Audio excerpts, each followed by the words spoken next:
여러분, 아브라함의 믿음의 모델을 봤을 때 우리는 떠나야 됩니다. 어디를 떠나야 됩니까? 바벨론 그 땅은 바로 죄악이 들끓고 있는 땅이었습니다. 그러므로 우리가 어디를 떠나야 됩니까? 죄악의 그 땅을 떠나야 됩니다. 죄로 물든 그 땅을 떠나야 됩니다. 죄악이 팽배한 그 땅을 떠나야 됩니다. 죄가 다스리고 있고 죄가 지배하고 있는 그곳을 우리는 떠나야 되는 것입니다. 또 우리는 어디를 떠나야 됩니까? 우리는 육을 떠나야 되는 것입니다. 보여지는 것에 만족하는 삶이 아니라 우리는 보이지 않는 곳을 향하여 떠나야 되는 것이지요. 바벨론 사람들이 우리가 그 다른 곳으로 떠나지 말고 여기서 우리가 하나 되어져서 탑을 짓자는 것은 자신들이 보여지는 그 땅, 그곳, 벽돌로 만들고 다른 데보다 더 문명되어졌던 그곳, 자신들이 볼 때는 적과꿀이 오르고 자신들이 봤을 때 농사를 지어도 뭔가를 얻을 수 있는, 여기에서 뭔가 자원이 가득한 그 땅, 보여지는 그 땅, 뭔가 눈으로 봐서 얻을 수 있는 것, 그곳을 하나님은 떠나라고 말합니다. 그리고 그걸 좀 더 깊게 이야기하면 사단이 다스리는 곳에서 떠나야 된다는 거죠.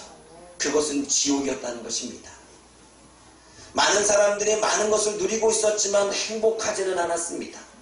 많은 것을 가지고 있었고 갖기 위해 빼앗고 있었지만 빼앗는 사람도 기쁘지 않았고 행복하지 않았고 빼앗기는 사람도 행복하지 않았습니다. 빼앗는 사람은 더욱더 많은 것을 빼앗기 위해 또 다른 욕심 때문에 만족 없는 삶을 살아갈 수밖에 없었습니다. 그러므로 많이 있던 많이 없던 내 눈에 보이던 보이지 않던 그곳은 만족할 수 없는 바로 사단이 다스리는 뭔가 행복과 기쁨을 얻어낼 수 없는 그러한 지옥과 같은 땅이었음을 본문은 이야기를 합니다. 그곳을 떠나라는 거예요. 떠나서 어디로 가라고 말합니까? 선한 땅으로 가야 한다는 것입니다. 죄악이 팽배한 땅이 아니라 아무도 없이 새롭게 선을 이루어 갈 수 있는 그 땅. 죄악의 그 땅을 떠나서 선을 이룰 수 있는 그 땅으로 나아가라는 것입니다. 또 우리가 보여지는 것에 만족하는 것은 그 땅이 아니라 보이지 않는 곳으로 나아가라는 것입니다. 또 우리가 사단이 다스리는 지옥의 땅이 아니라 하나님이 다스리는 땅으로, 그 천국으로 가야라고 이야기를 하고 있는 것입니다.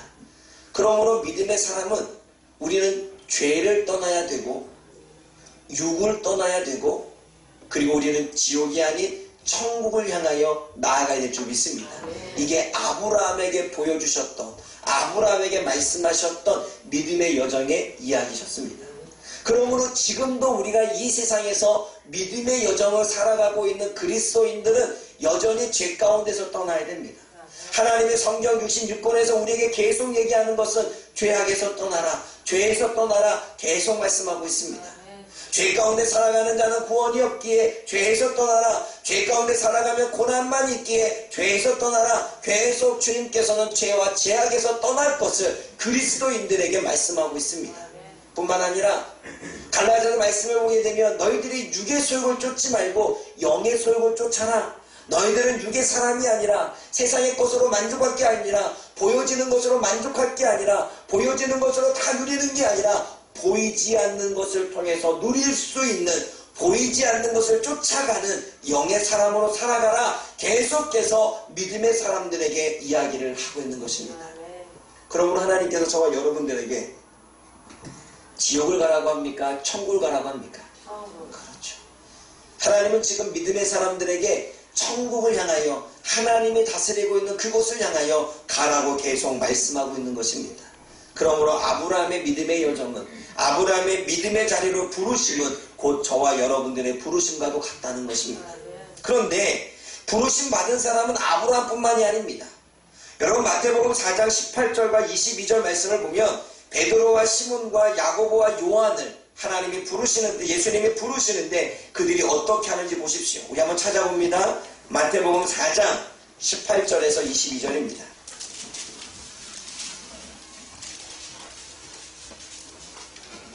예수님의 제자들을 부르시는 것이지요. 그리고 예수님의 제자들을 부르실 때 제자들의 예수님을 따라갈 때 반응이 있습니다. 마태복음 4장 18절과 22절 읽습니다. 시작. 다니시다가 조용제 곧 베드로라는 시몬과 그의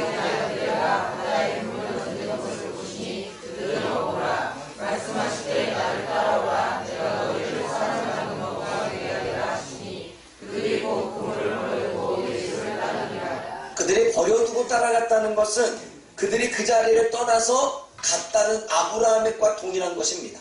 불러주셨습니다. 그리고 그곳을 떠나라고 이야기했고, 그리고 보여줄 땅으로 가라고 했습니다. 지금 4명의 사람, 베드로와 시몬과 야고보와 요한을 예수님은 부르셨습니다. 부르셨을 때 그들은 그물을 버려뒀다는 것은 그 자리를 떠났다는 거예요. 그 자리를 떠나고 예수님이 말씀하시는 그곳으로 나아갔다는 것입니다. 마치 버려두고 따름과 떠나서 가는 것과 동일하게 이야기를 하고 있습니다. 예수님의 제자이든 예수님의 부르심을 받아 믿음의 여정을 살아가는 그 제자이든 우리 모두는 다 우리가 살고 있는 그 자리, 우리가 누리고 있는 그것들을 버리고서 따라가야만 되는 것입니다. 믿음의 사람은 버릴 줄 알아야 됩니다. 믿음의 사람은 내 생각을 버릴 줄 알아야 됩니다. 믿음의 사람은 내 감정도 버릴 줄 알아야 됩니다. 믿음의 사람은 내가 누리고 있는 것들조차도 버릴 줄 알아야 됩니다. 믿음의 사람은 세상이 말하고 있는 방법과 가치관을 버릴 줄 알아야 되는 것입니다. 그러므로 믿음의 여정은 버리는 것이고 떠나는 것입니다. 그런데 여러분, 누가복음 5장 27절에서 28절 말씀을 보게 되면 마태 또한 예수님의 제자로 부르심을 받습니다. 그들도 부르심을 받을 때 어떻게 했는지 보십시오. 우리 한번 찾아봅니다. 누가복음 5장 27절에서 28절입니다. 누가복음 5장 27절에서 28절.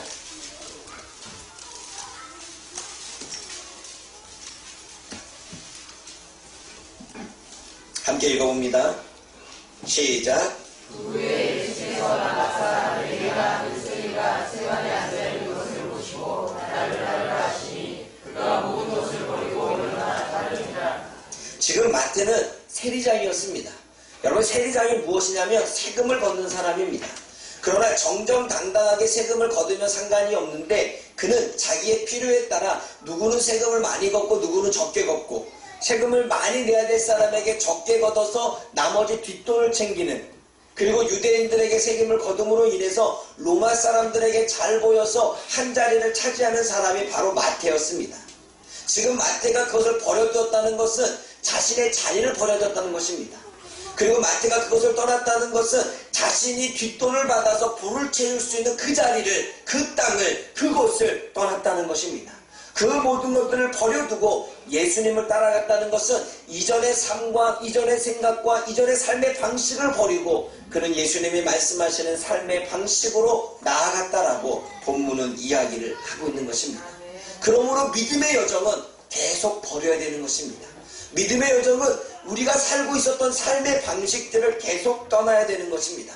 그래야 우리가 믿음을 시작할 수 있는 것입니다.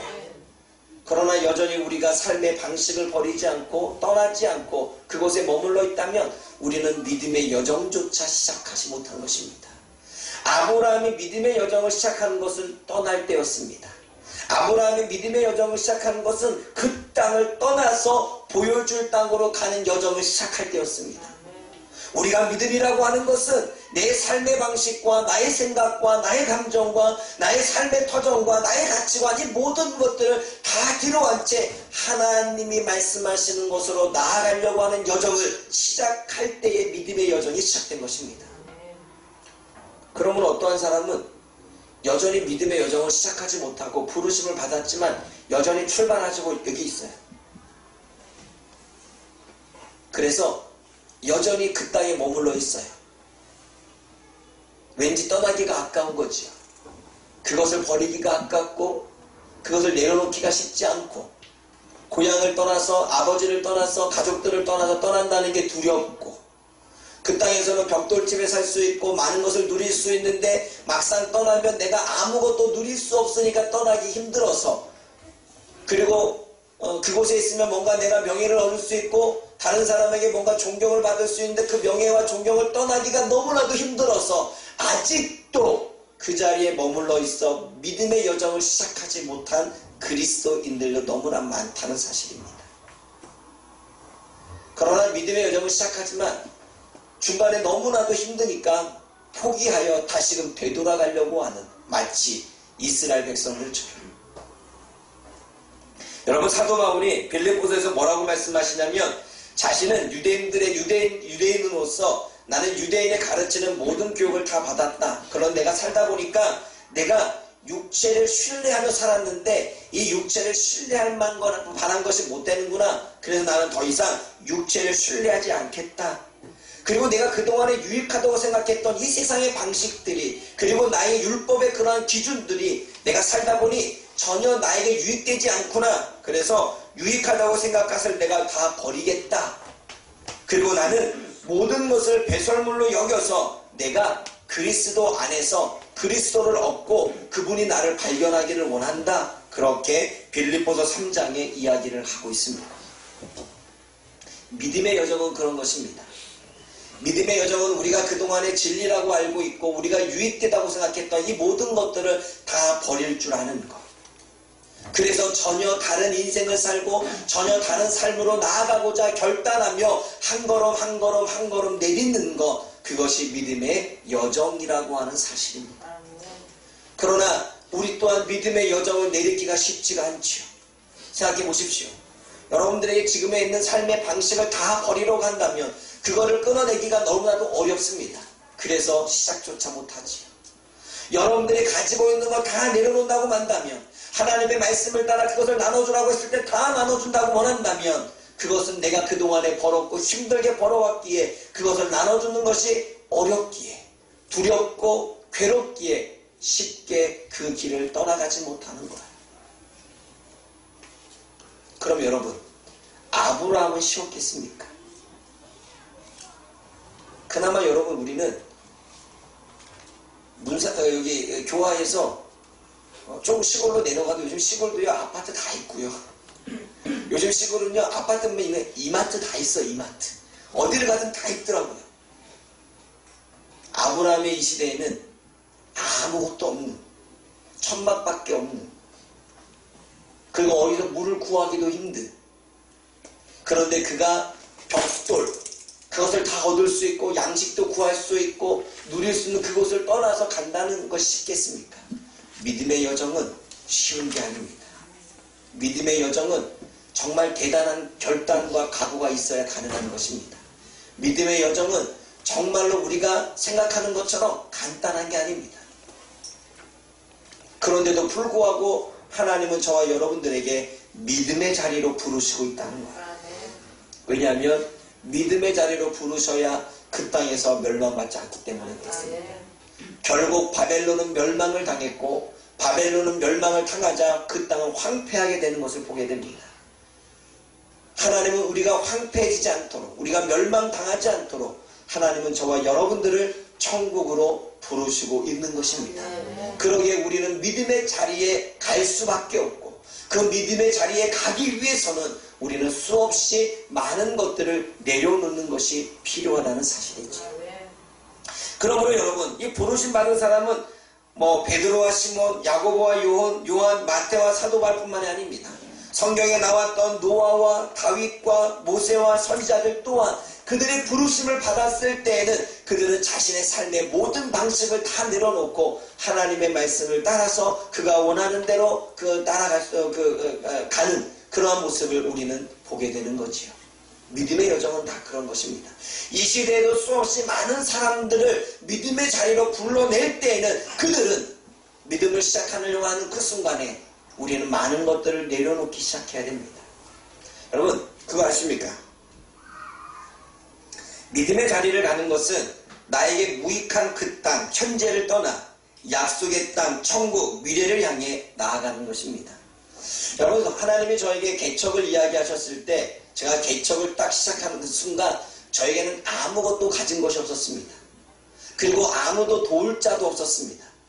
그런데 하나님께서는 저에게 말씀하셨을 때 내가 너를 통해서 개척하시겠다는 것이었습니다. 그리고 저한테 말씀하시기를 무슨 말씀을 하냐면 중심으로 가지 말고 외곽으로 가라고 말씀하십니다. 아니, 중심으로 가서도 잘 될까 말까인데 외곽으로 가면 무슨 사람을 만나겠습니까? 근데 외곽 지역을 찾고 공장지대를 찾고 하다 보니까 가진 게 없잖아요. 구할 수조차 없는 거예요. 그때에 하나님이 저에게 말씀하시는 것이, 내가 처음에 하나님께 고백한 거 있었어요. 하나님, 내가 가정에서부터 시작하겠습니다 라고 하는 하나님 그 고백을 기억나게 하시더라고요. 그래서 가정에서 시작을 한 거죠. 쉬웠겠습니까? 쉽지 않습니다. 그런데 하나님께서는 저에게 미래를 바라보고 미래를 생각하며 나아가라는 거예요. 현재 그 자리를 떠나서 현재 네가 살아가는 그 방식을 떠나